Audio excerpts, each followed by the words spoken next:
Question says, a mixture of 26.9 grams of oxygen and 4.84 grams of helium has a total pressure of 2.42 atmospheres. What is the partial pressure of oxygen?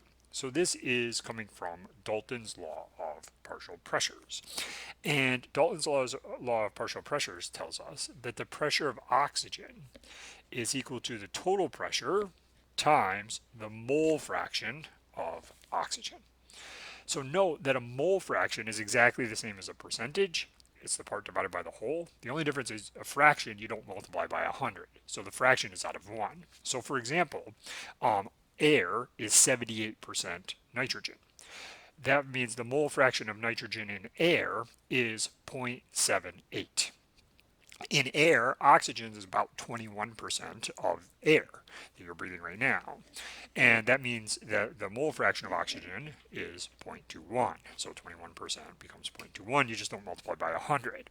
But the interesting thing is, how does that relate to the pressure? Well, if you're experiencing right now 1 atmosphere of pressure, that means that 21% of that pressure is from oxygen molecules bouncing into you.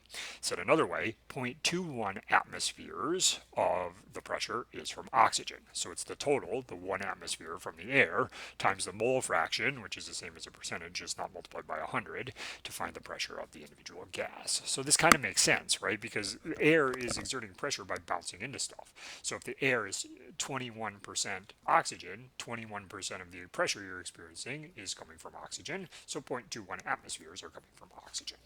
All right, that's not going to help us solve this problem, but it hopefully gives you a little bit of context here. So the mole fraction of oxygen mathematically could be looked at as the moles of oxygen divided by the total moles. Well, in this case, the total moles is the moles of oxygen plus the moles of helium. All right, because this gas mixture happens to just be oxygen and helium. The problem here is we're given grams of these things. So this is annoying because now we have to convert both of these grams to moles. So the first thing we want to do is we want to use our 26.9 grams of oxygen times, don't forget that oxygen is diatomic.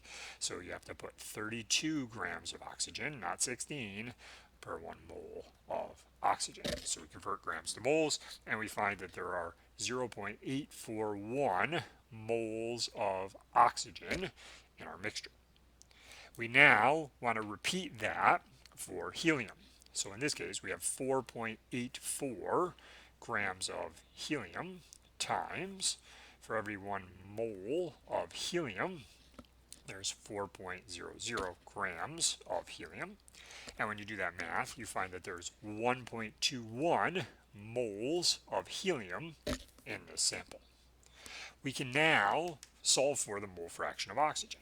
The moles of oxygen, 0.841, divided by the total number of moles, which is 0.841 plus 1.21. And these should all be moles. I'm just being lazy here, so I should rewrite those in. All right, and then when you do that, you find that the mole fraction is 0.410. So this is the mole fraction of oxygen. Said another way, by moles, 41% of this gas sample is oxygen. Percentages and fractions are the same. The only difference is whether you call it 41 or 0.41, or whether or not you multiply by 100. We can now finally figure out the pressure of oxygen. We're given the total pressure. We now know the mole fraction of oxygen.